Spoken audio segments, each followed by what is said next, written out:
And we're live. This is Tracy. And this is Sean. Welcome to Shop Talk. Got paper in front of me. I feel like we need it. Yeah. Good evening, ladies and gentlemen, all the ships at sea.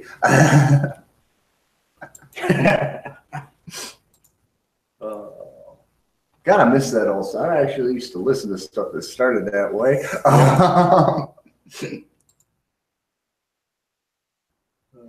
Chairs against the wall. Chairs against the wall.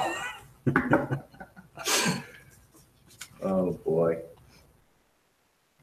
Hey, I don't doubt ISIS uses Facebook and other social media like that. Comment on a certain page. And Oh yeah, well, we know that people do that. I mean, even and the best part, that's a code you just can't break. Well, organized crime does it. I mean, hell, people do it on Facebook all the time. I got friends that talk to each other that way, and it's like, why don't you just fucking IM each other instead of just doing this cryptic shit where everybody knows where your comment. They know that you're saying some crazy shit. They know where your comment. It only really works if you do it on some oddball page on a specific prearranged date and time with one comment, and no one replies or answers to that comment. And if they do it on another page. But oh well. Because regular communications like that, it's pretty easy to figure out who's talking to who and then what they're talking about. The reason I got papers, like we said, we're going to try to get some kind of structure to things. And this is actually something I was working on to do a small YouTube video. I was going to have show and tell at the same time. Still could have done that. Oh well. Didn't wasted too much time doing nothing today. Yeah, I guess so. But basically, I got thinking, and I've been asked this by I don't want to say fanatic. Young people or newbies to firearms and or prepping or something, or someone who was thinking about getting into gunsmithing. What tools should I get? And I guess we just start out with a little thing about tools in general. First of all, if you plan on making your living with them, buy quality. Well, even if you're not, if you're planning on, if your life may depend on them, buy quality. If you got quality, if you got guns that are going to have any value to them, if you want them to hold their value, use quality tools and techniques. You're doing the care and everything yourself. Then buy quality. Buy quality tools. Now, I'm not saying to fill out your basics, you can't go. You can go inexpensive without sacrificing too much quality sometimes.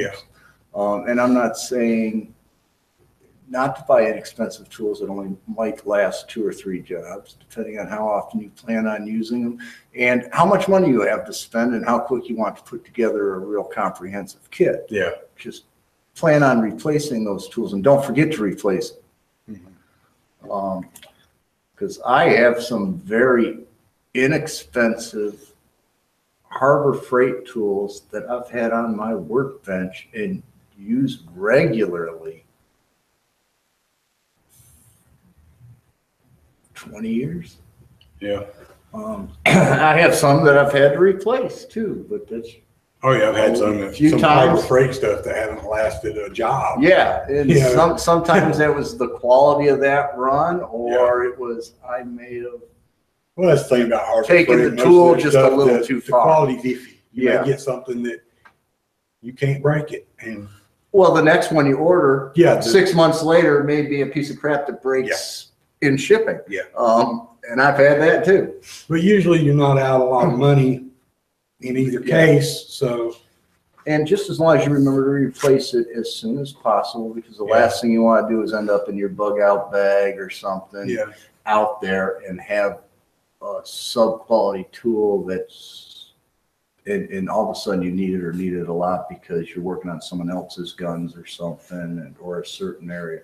But pretty much, I had a list of 17 things, and I've never got to rewriting this, and I did. Here's just, if you're a gun guy, just a few things you should almost always have kicking around where your guns are. Of course, a rag or two. Yeah. Solvent, cleaners, oil, yeah, cleaning brushes, cleaning kit, 4/0 steel wool. I won't lie. There's a few times. There's a few times I pull out double-aught. But you ain't seen some of the guns that come through here. Trust me, I am not hurting them. Basically, you know, some Q-tips. What I prefer the wooden ones, the long wooden ones. Yeah.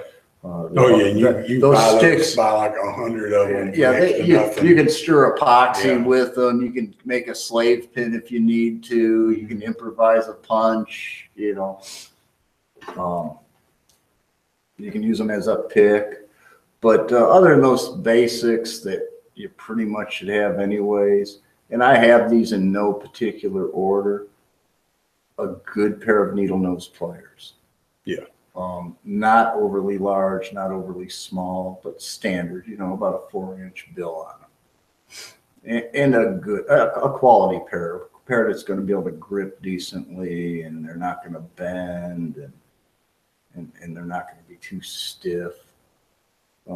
Screwdrivers. Question there, fixed or the magnet tip, replaceable tip, the insert, whatever you want to call them. I say both. Yeah. You can get specific fixed blade gunsmithing screwdrivers. They work great. Yeah. They take up a lot of room. I usually go for those more, but that's the main reason is because of my background in computers. That always leads me away from anything magnetic. I don't like magnetic even though things. It's not as big a deal now as it used to be. Always it can screw up. It's just a habit. It'll do the same thing with guns. It can with some. You'll magnetize that little screw. You may, and in doing that, any metal shavings will stay attracted to it, which will be a birthplace for rust. It can lock the screws up. Yeah. It can cause excessive wear in spots. So that's iffy. I don't worry too much about it. I don't. My biggest thing is my magnet on a stick, because I can't pick things off the floor when I drop certain items, and I have to hit them with that magnet to pick them up. Yeah. It bothers me, because now I know I magnetized that part. Yeah. That's the part I really didn't want magnetized. But both work. I always keep a short stubby, just a basic, cheap, short stubby flat and Phillips in my toolbox.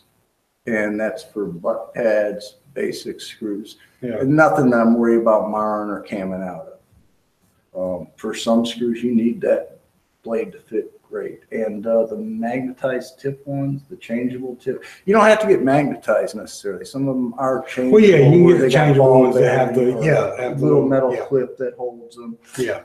But when you consider you can have 100 tips in a little case this big, and fit your torques, your hacks, your square, most of your flat, and all of your Phillips.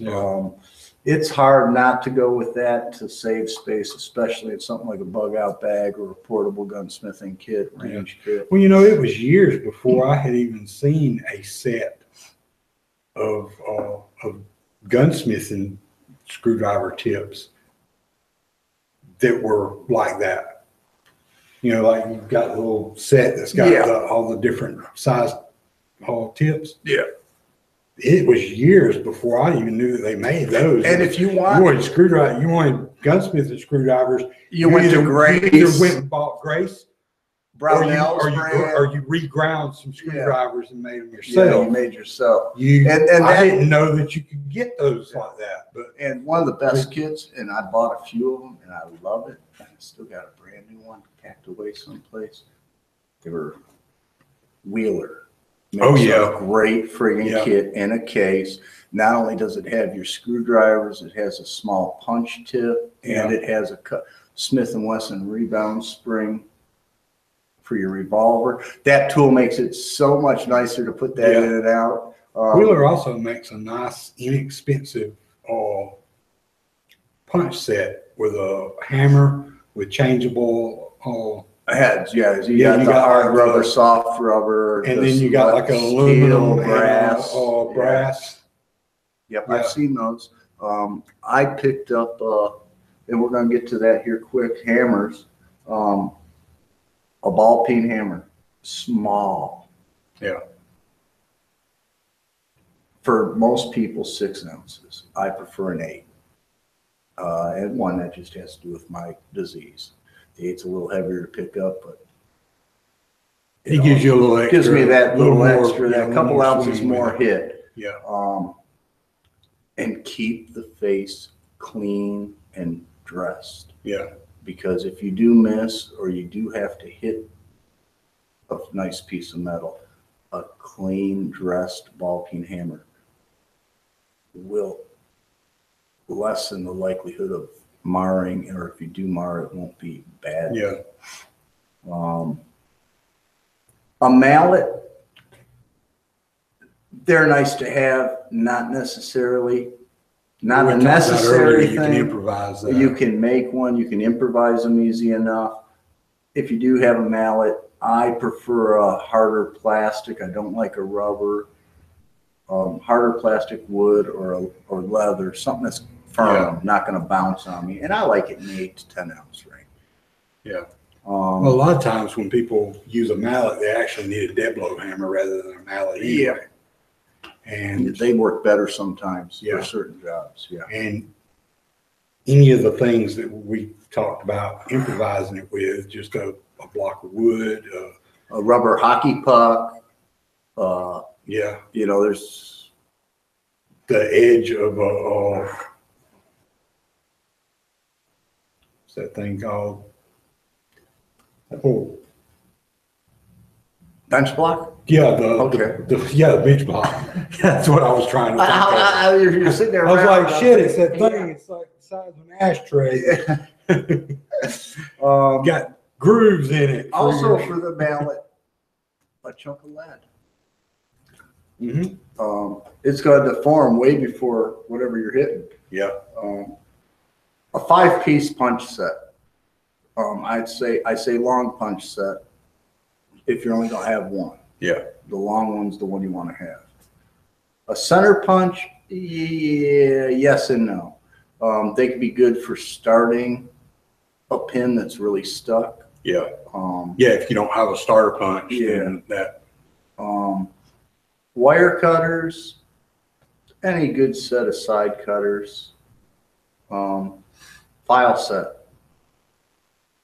5-piece, so you got the round, the triangle, the square, the flat. Yeah. How big? I had a beautiful set that I wish I had bought more. They weren't needle files, but they weren't full-size files. They were kind of in between. Yeah. And I used the hell out of them, and I broke the flat file, which really made me upset because one side was single cut, the other side was double cut. Yeah. Which was made that's why it broke, because I used the hell out of it. Choke tube wrench. Yes, no, maybe. Choke tube should never be put in more than finger tight anyways, and it should have the proper lubricant. Most everybody has a choke tube wrench in their pocket at any given time anyway. Depending on the size, depending on the gauge, and the choke tube. Well, that's true. It's not all choke tubes have the notches in them. Yeah. But they should never be twisted in much more than hand tight, and they should have the proper lube on them that's going to be able to take the heat. Yeah. And stay there. Brass or nylon punches, they're useful, not necessarily a necessity. Again, can be improvised. Yeah. A piece of brass, zinc key stock in different sizes, a paint pen or a Sharpie, great for adding contrast, great for putting color on a piece that you're stoning or filing to make sure you're hitting. Yeah, make sure you're getting and getting the low Yeah. spots and bringing it down to, you know, tools that it's nice to have in addition. I like a few different ball paint hammers. I have 5. Yeah. And they range from 8 ounces up to 36 ounces. Just depends on the job. The 36 ounces does not get used that much, but when you need it, that's about all that's going to do the job. I've used it a few times because Yeah. usually if we've got something particularly tough, Yep. I usually Before we go for to the 20-ton press. I usually go for the big hammer and Starter punches are great. Especially when you get to the smaller pin sizes and they're really stuck. yeah. You're not going to be bending them like you will your long punch. Roll pin punches are a must unless you're going to regrind your punches to fit that roll pin's outside diameter almost perfectly. You stick a punch through the hole in the roll pin. Unless you're just like screwing up roll pins and punches. Yeah, well, you stick a punch through the center of a roll pin after it's a quarter of the way started out and you hit it really good. Yeah. You're going to spend more time undoing what you just did than you would have. A decent bench vise. Yes. Not a little teeny one's nice for fine work and small objects, but something you can put a long gun receiver in or really get that 1911 frame in tight. Yeah. A bench block. Yeah.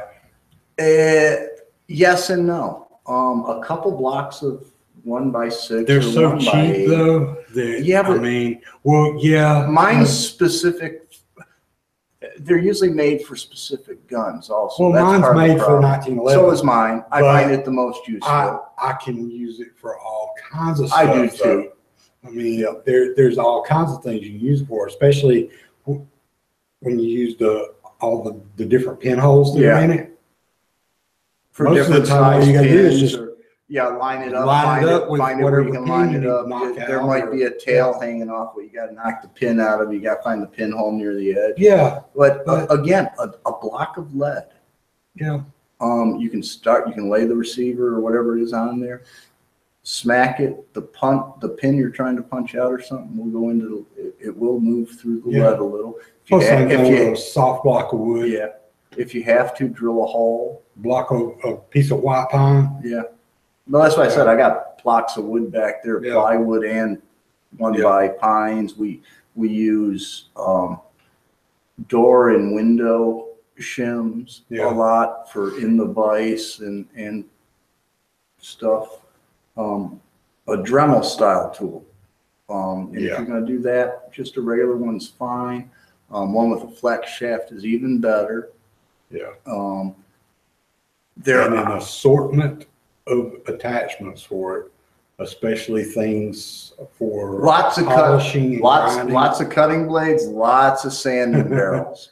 Yeah. And buy the Dremel brand carbide and diamond cutters. They last. Yeah. Or there's some other brands that are, well, Black & Decker makes some, but they're pretty good too. I want to think that some of the other, like DeWalt and Makita and they may be but I'm making not sure if if they still do or not. They may not even still make a a tool like that, but I know that one time they did. Yeah, there is a Fordham tool, which is basically an industrial Dremel. They're nice. They got a lot more power than a Dremel. They are bigger, less portable. What I really like about them, you can do this with your Dremel. Just go to the sewing machine store, get a foot pedal control, and hook it up to an outlet. Yeah. Variable speed Dremel that you can control the speed while you're working without having to. Yeah. But the Fordham tool, my biggest problem with them is, even though they're a flex shaft tool, it's big.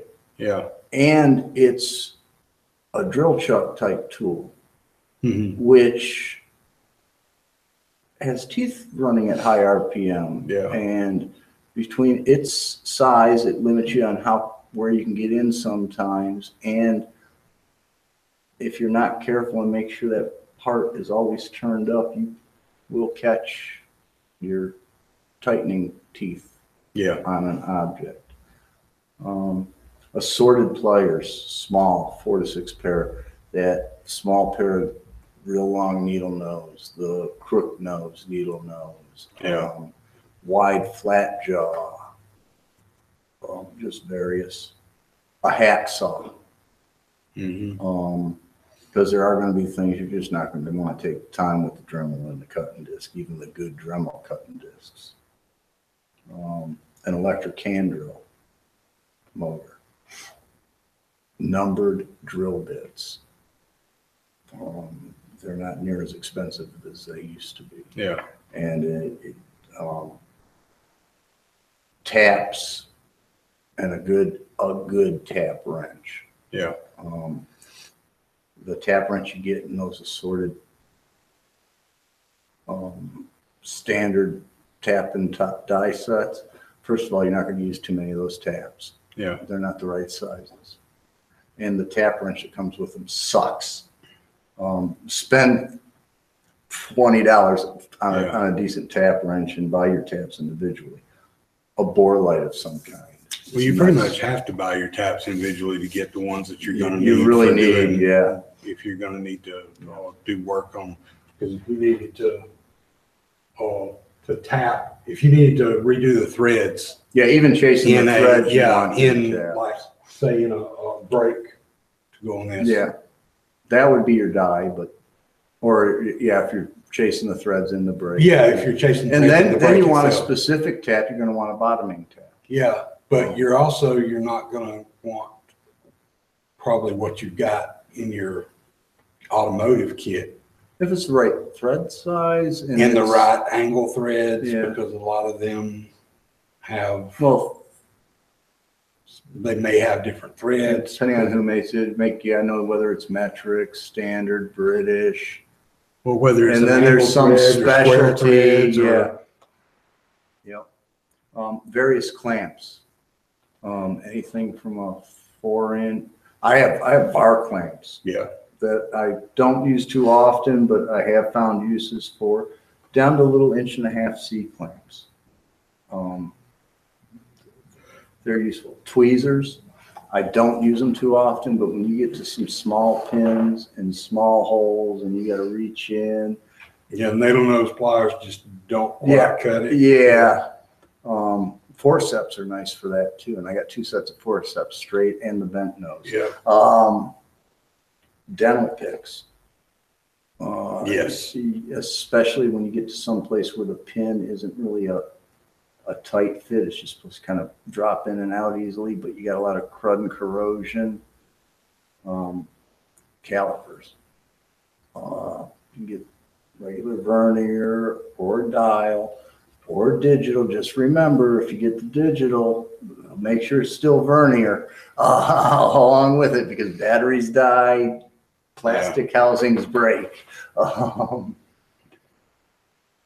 Nipple wrench. If you might be playing with black powder, it's a lot easier to use one of those and a lot better than to try to use a crescent wrench or some other wrench. Pick comes in handy with that too. Yeah, the straight long pick. Yeah. Actually, you get a good nipple wrench, it'll have a nipple prick in the back. Easy outs. I have never had much luck with easy outs. And they don't usually make them small enough for guns. Not using them. I've not been able to use. I've not been able to use one on a gun because couldn't find one small enough to get it. So I just had to drill. Yeah, and that's dangerous as hell because you got to be dead nuts on. Yeah. Or drill smaller and then file. Yeah. My solution to that, I haven't done it yet because I just don't need them often enough. But depending on the work you might be doing, left-handed screws and tabs. Yeah. You can, I mean, if you got to take out a number 3 screw, you can go to a number 1 left-handed screw, drill your hole, tap, and you might break the tap, but you're more likely going to get it out. Yeah. Bore sight or kilometer. There's many different kinds. Plain and simple, some guns, kilometer doesn't, the old style kilometer with the arbors does not work well. Yeah. Especially on AKs, ARs.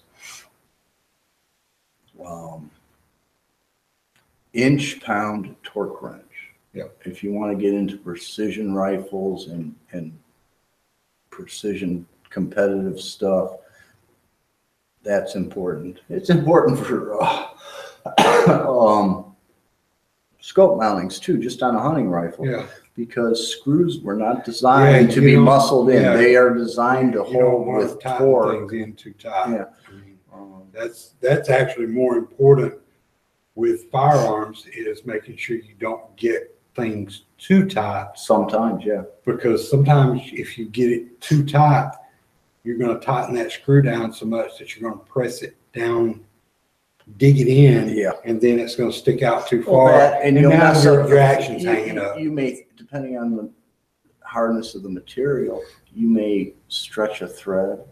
Yeah.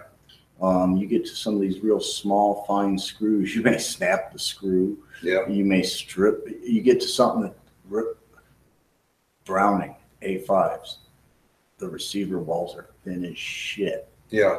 You ain't got but 1.5 threads holding the screw in to start with. Yeah. You over tighten that sucker and screw it up. Guess what? You screwed up the gun. Yep. Plain and simple. A propane torch or map torch. Just something so you can get you don't have to get a huge piece of steel smoking red hot and ready to bend. Something that you get moderate sized pieces for heat treating, basic heat treating, loosening. Oxyacetylene torch, same thing. I end up with my map torch more. A gun vise. They can be useful, especially when you need the third set of hands and you're doing a scope mounting or certain other work, but other times I find them bulky and in my way. Yeah, I told you that we used to use bicycle vices. At the old shop. And, they had rubber padding inside them and, for clamping onto the bars, and keep from damaging that. And so they would go around. You could put them around you could put them around the forearm. You could put them around the barrel itself, the receiver of most guns, and all you had to do is adjust how much tension it's going to clamp down with, as to what you were grabbing, and most of the time it worked. You had several different points on it where you could rotate things around, so you could take it and rotate it around all over the place. And I wish I'd known that trick a little sooner. I'd probably have one back there. It's also something that I could probably get close to too. Well, I think Dave also got them really cheap. He bought them too.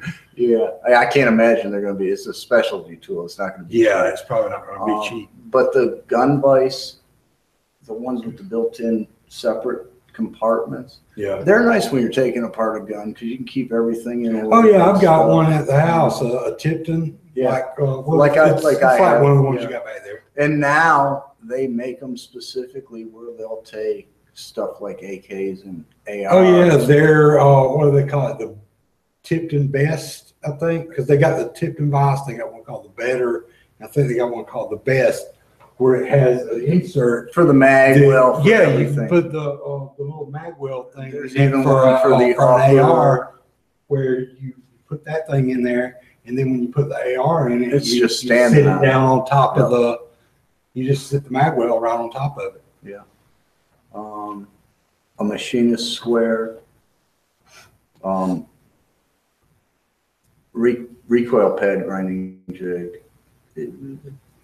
Some of these things I have and I've used them often, but the more the gun industry ships these guns out pretty much ready with no even simple customization even anymore. I don't know that I ever used a jig to grind a recoil pad. I used to just put painter's tape around. Yeah, I've always done it the old-fashioned way too, but as my arms got weaker, I scuffed a few, and it's like I was lucky because the painter's tape saved my ass. Yeah. But still, it's like, okay, it's time to, and I still usually finish them with painter's tape and a sanding block. Yeah.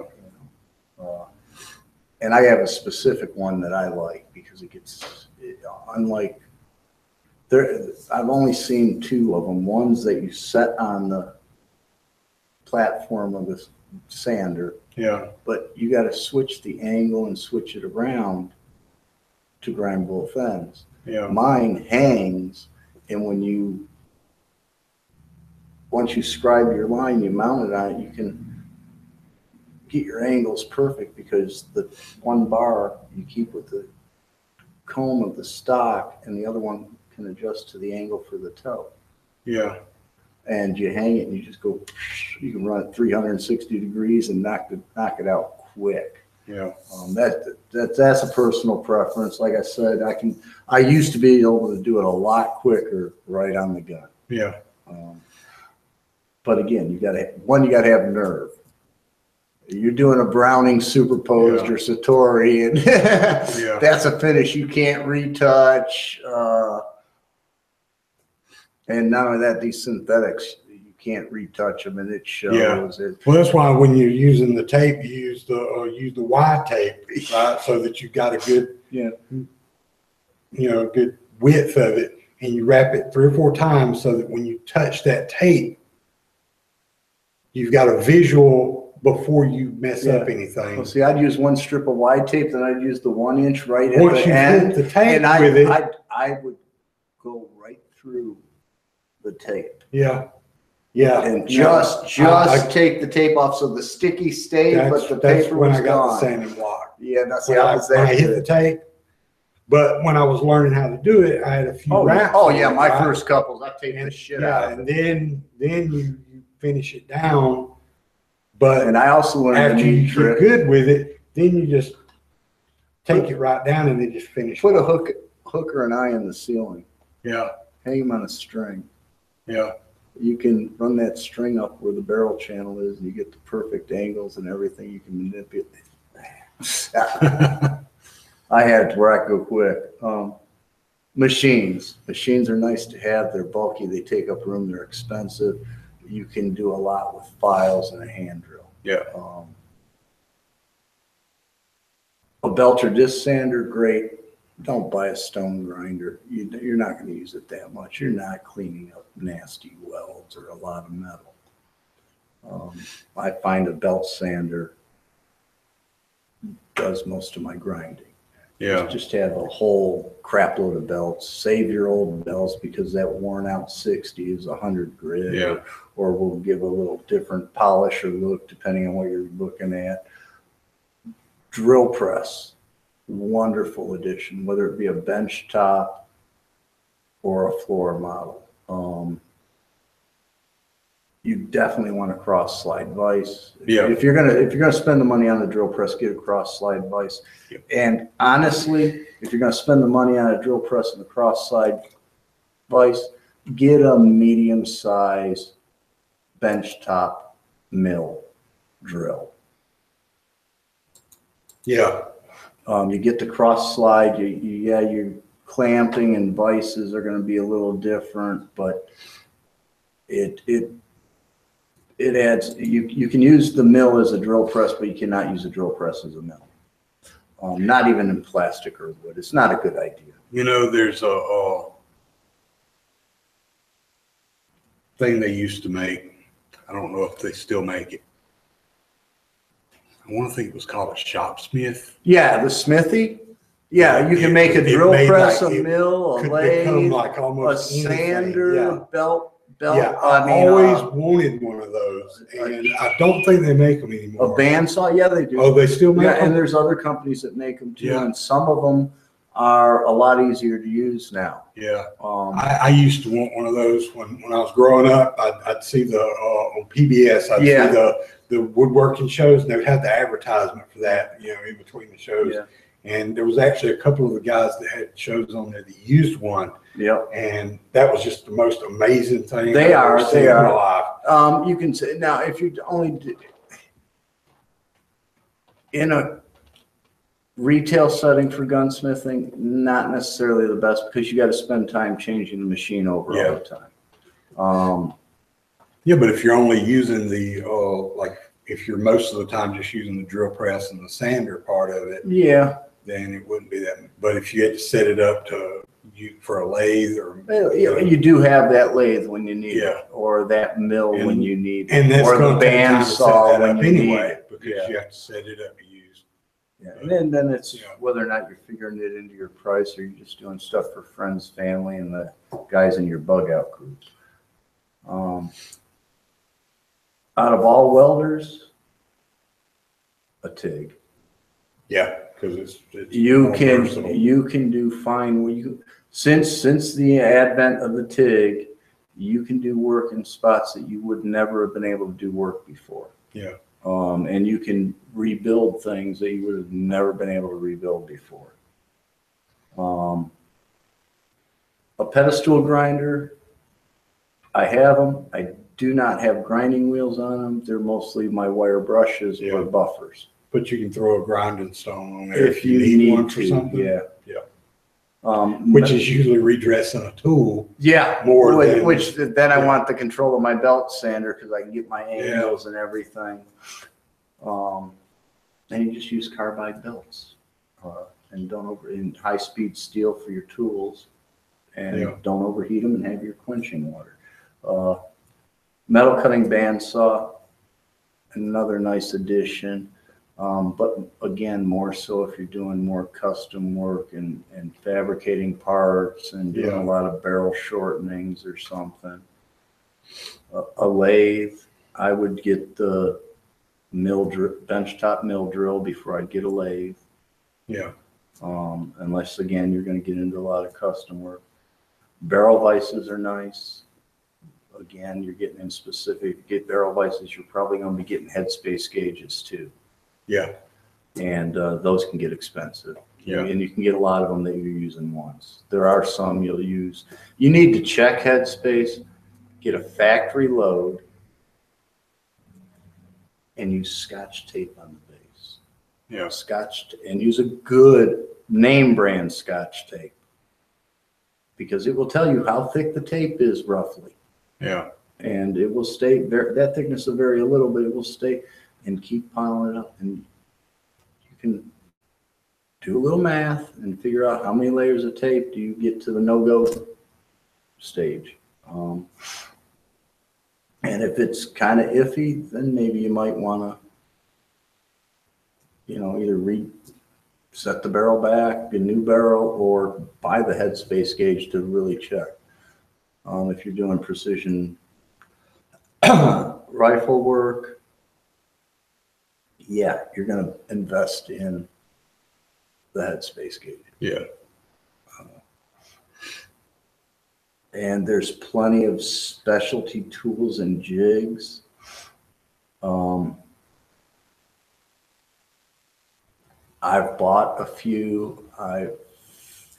An AR tool is a nice addition. Yeah. Buy a quality one. They will last, and they will buy a good one, or else somebody will come along and. Oh no, they broke my good ones too. I don't know how the hell they did. That's true. That was a good one. They broke my good one that I figured when I got it. Oh my God, this is like a tank. Yes, finally. And they broke it. part that they broke, though. I don't see why they were using that much stress on it. That's not a. Yeah, the 3-lug spanner wrench end. They broke the little tit off. that little whole end. that little tit off the Little bastards. Don't let them do that. Okay, now I know I'm gonna catch it from someone, but do not let Marines use your tools. They know nothing of finesse. Now, when you need to pull out the 36-ounce hammer, call the Marine. He will move it. Other than that, don't let him touch your tools. Sight pushers and stuff like that.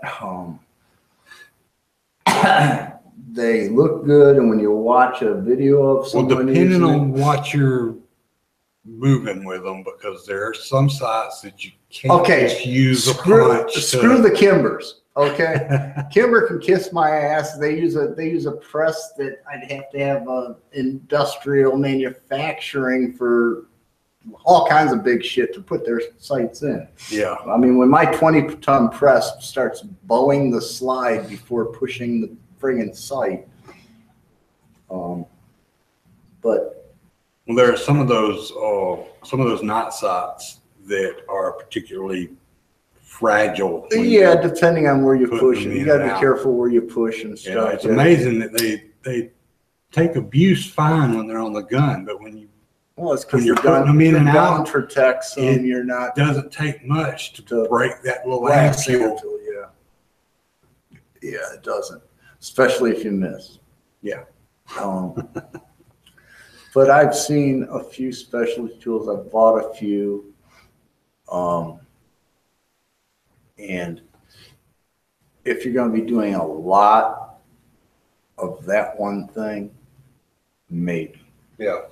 Generally, once you buy the tool, specialty tool, you look at it and you're like, oh shit, I could have made that. I would have changed this and that and we've done a little better. Yeah. That's one of the ways you can tell you're a real gunsmith. Not only do you carve parts out of just a piece of metal that can't get, and there are no drawings or measurements to go by, and you don't even have a broken part to start with, is you make your own tools. Yeah. And a tool don't have to be nothing more than a piece of spring wire with a hook bent in it. Well, we were talking earlier today. When you're playing with the nylon 66, you're going to need something like that. Yeah. Plain and simple. None of the dental picks or anything. One apart all the way and put it back together. You know what we're talking about. Yeah. None of the dental picks or anything are going to reach or do what you need to do. I had a forearm wrench. Yeah. You've seen the one I made. Yeah. And it was made quick and dirty. It wasn't even pretty. Yeah. It wasn't even square, really.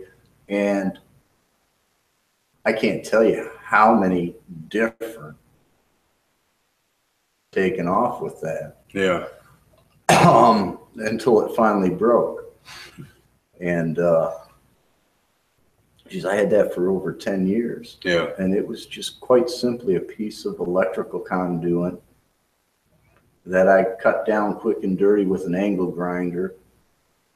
And because I needed it for a job, I could not get this one any other way. And yeah, so there you go. I mean, there's a lot more stuff you can add to it and apply to it, and I've found lots of nice things. And you can get nice little punch kits with the hammer. Yeah. And the changeable tips. I have one. I can't even remember the name. I saw it for sale, and I figured, you know what? At that price, I'll take a chance and see if it's decent. Yeah. And I was extremely pleasantly surprised with what I got. Yeah. I mean, that one in the blue box? Yeah. I think that one was from Harbor Freight. It was. I had one similar to that was NRA branded. Yeah. I like the Harbor Freight one better. Yeah, it's probably the same one. No, I think the Harbor Freight one's better. Oh, yeah? Actually, I do, yes. I bought it. It looks just like the Wheeler. I mean, Yeah, and it's probably the same company. They just probably that is. makes it in China, and Harbor Yeah. Freight just started picking it up. I've noticed certain catalogs like Harbor Freight and other ones have gone into getting a little more niche specialty tools here and there, at least the general tools for those specialties. But yeah, so don't be afraid to take a chance on something. It just depends. Me, I'm a gunsmith. I see stuff like that. I buy it all the time just to see what the quality is. If it's any good, I'll buy 2 or 3. Yeah.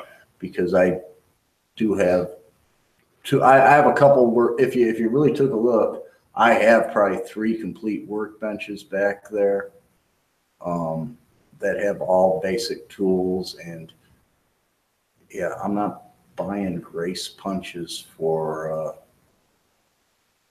train wreck to destroy.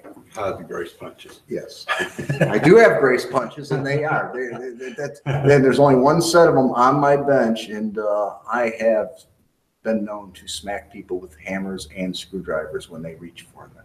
Yeah. Even my own daughter. The only set of grace punches I currently have are my roll pin punches. And that's what mine are. Yeah, they stay locked up in my big toolbox. Yeah, I do have my grace screwdrivers hanging on there on the general anybody can use it bench, but since I don't like using those fixed blade screwdrivers, I really don't. Well, my grace gunsmith screwdrivers are 20-something years old. Okay, now mine.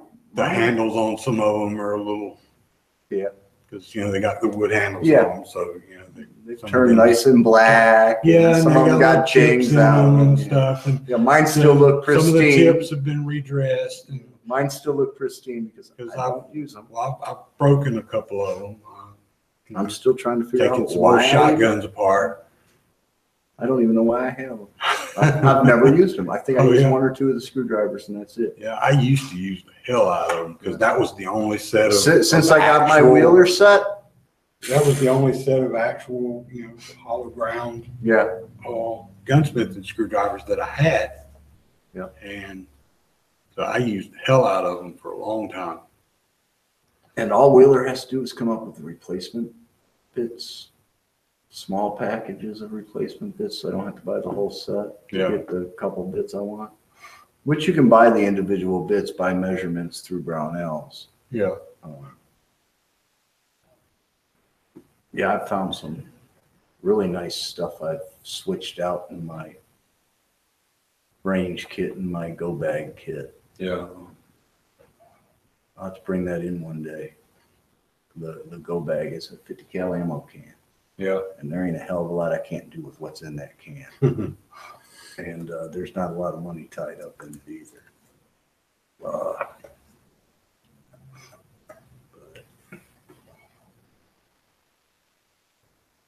Yeah, I'm about it because I didn't see anything in the news, and I got to start looking throughout the week and writing stuff down. Although I can't think of anything that stood out except for Iran, liar, liar, pants on fire. Yeah, the only thing I've really noticed that was of industry note is again with the SHARE Act that they keep saying it may come up this week. I don't know why that one, and one of the reasons it's going to be this time of year when something like that gets pushed is because that's when sportsmen are out. Yeah. Stuff.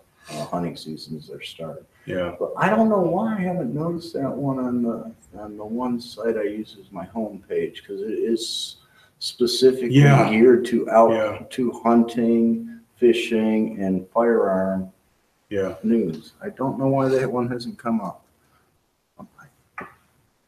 I haven't even got anything on that from New York State Rifle and Pistol. I think I might have seen an NRA email on it. Yeah, the NRA is mostly where I've seen is from NRA. And those are certain emails. I'll delete a lot of them or just glance at them real quick. But certain titles and stuff catch my eye, and I will open them up and read them. And of course, we had a local state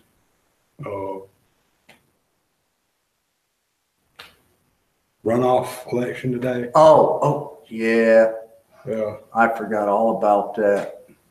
Yeah. Well, of course, I'm so disillusioned with politics. I mean, really don't give up. To me, it's a crapshoot because you got Roy Moore, who is, I mean. And I'm sorry, an NRA endorsement just don't mean much to me anymore. I know how the thing NRA works. is that Roy Moore is being endorsed by, can't remember if it was NAGR or GOA. One or the other Now, of those if it was two. GOA, I'd have to take a look. One of those two was endorsing him. NRA is endorsing Luther Strange. Yeah. Well, both of them are corrupt as hell. No shit. I mean, and that's why I said I'm so disillusioned with politics. Unless we can shoot them all and actually get small town businessmen to go to Washington for free, like like it was originally meant to be. They're not getting paid. They don't want to be away from their farm or business too long, so they're going to get down to business and get it done. Yeah. Even local politics. I don't get. Yeah. I played in the shallow end of that pool for a little bit, and my God, I'm still washing crud off. Yeah. I mean, it's just not. I just ain't that type of person. Yeah. I can't do it. I'm a dog. I'm a scoundrel. I'll cheat you out of your last penny in a gun trade. And if you're an idiot, I'll cheat you twice. Or if you talk big, I'll really nail you, show you how big you are. Well, yeah, tell me certain things. Go ahead. And we'll just see how good you are at them. I've probably lost some customer base that way too, but no, that guy being here tomorrow. I wasn't going to make any specific connotation. Well, I didn't name any names. I know, but I didn't even go into what we talk about. But yeah, but I'm sure I've lost a few. Probably. Well, there's a few that probably come back and. We have had make a game out of it. Yeah. And then we have had a few that really stormed out of here, really upset, and come back a few days later, a few weeks later, and apologized. Yeah. Because I try not to ratchet it up. I really do. I'm surprised I have cheek and tongue left some days.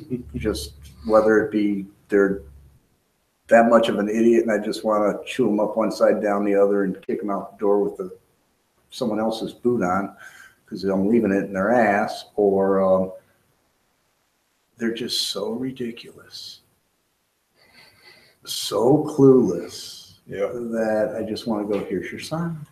I just want to bust out laughing. And there's been a couple times, man, we barely wait for the door to shut and we're rolling in here. I'll give a great example today. I had a nice little 38 special. Yeah. A Rossi. Yeah. But an older Rossi. The Amadeus Rossi. Yeah. Great little gun. Very reliable. Love working on them. Because they don't usually break that often. This guy was telling me on the third shot, the cylinder was jamming up every time. He bought it at a gun show. Mm-hmm. And he didn't know enough about revolvers to be buying a used revolver. In all appearances, it function tested fine. He took it home and jammed on the third round. Jam on the third round. Jam on the third round. Didn't matter what cylinder you started on. He brought it in here, and I'm thinking, boom. If it's one cylinder all the time, it could be a bad cylinder. I have seen guns jam up where something's broken, loose, or worn, and the recoil causes things to lock up sometimes in an odd way. Yeah, if the star is a little. Yeah, I didn't see those issues, but as soon as I flipped the cylinder out, I noticed there's a little play. Yeah. And I went over, I gave him the option, take it home, do what I tell you. If it solves the problem, great. If it solves the problem for a little bit, also, then you can bring it back, let me know, and we can go from there. Basically, I knew what it was. Anytime you fire a revolver, the casings come back out of the cylinder just a little bit. Yeah. The casings bulge. So, and even in a nice Smith or a Colt, you can have great cylinders, the casing bulges. It could be a little hard to eject them. Yeah. You add a little fouling, it gets a little harder. Mm-hmm. Like I said, a bad cylinder where there was some rust pitting or something that the case was pushing back, bulging, and sticking hard, not even. Yeah. Well, what was happening, I cleaned the cylinders good. Took my gun wash, degreased the daylights out of them, took blow off, dry. And then those cylinders were so damn dry. It was a stainless gun. I'm surprised it didn't start rusting. That's how dry they were. There was no protection there. Went out. First cylinder, 5 rounds, no problem. Reload, jammed on the third cylinder. Okay, let's bring it in, clean it good. Oil it this time. See if I'll make it go a little farther. Nope. Second cylinder through, third round in. Just like you welded the damn thing up. Yeah. You double action, single action, even trying to turn the cylinder while you were, nope. And it's the play in the cylinder. And he paid more than the gun was worth, even if it had been working properly. Yeah. Then instead of going home and doing the job himself, he paid me to do it. I was nice. I should have charged him for ammo, but I didn't. And depending on, and I plan simply to tell him, depending on what parts are worn, some of the parts aren't available. The most expensive part, which it's probably going to be worn, is your yoke, and it's probably going to be the end. Yeah. I said, even if all we got to do is replace the yoke, you're going to be looking at $40 to $50 in part after shipping. And then my minimum charge, if it doesn't need any fitting, to install it. Yeah. So let's see. He paid my minimum fee, $40 for to find out what was wrong with it. Yeah. Now you're going to pay another $40 for a part. And he's going to have another $120 easy into the gun from the time he bought it.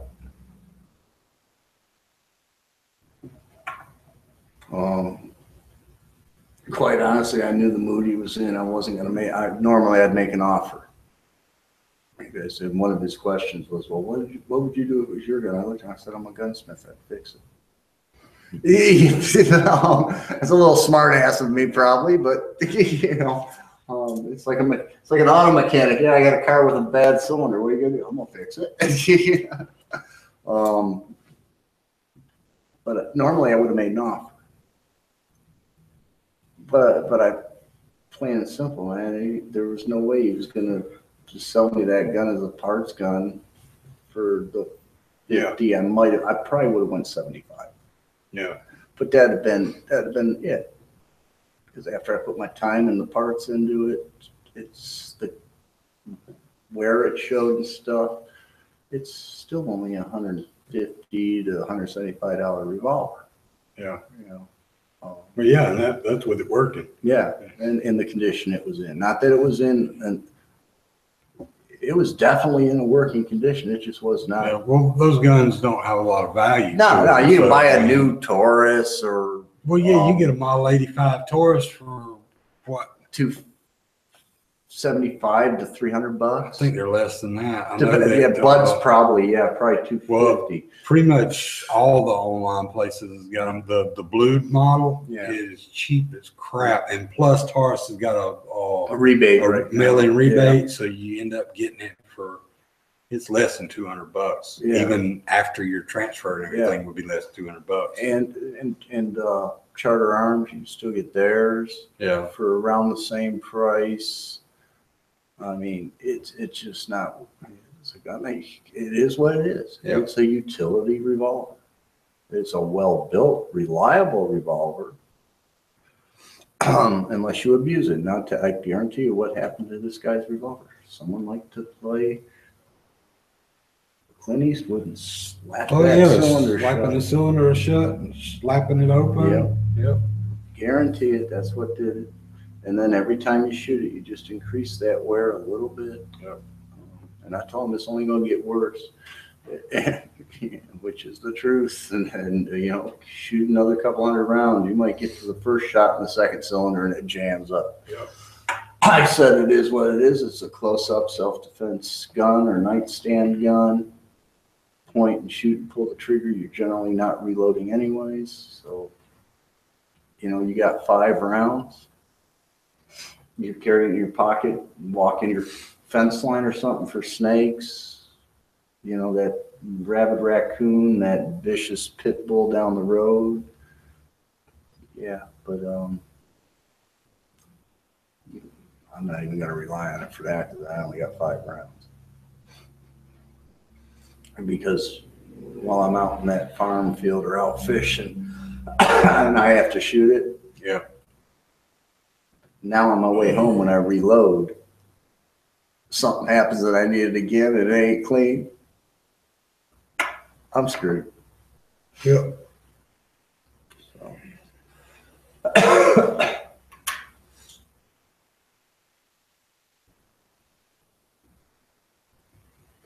Oh, well, hot damn. By that time, Yeah, you got anything? no, that was all I had was just a reminder about that. And I guess I'm gonna have to step my game up. I got more time. I got plenty of time off. yeah. Well, yes and no. I mean, it all depends. Today was one of those days. Before lunch, every time I started something, phone rang or someone come in. Yeah. Second half of the day, I didn't do shit though. Not gonna lie. Don't need to. I enjoy not doing shit. I better stop doing that. It's dangerous. It can become a habit. Yeah. Just look at Democrats.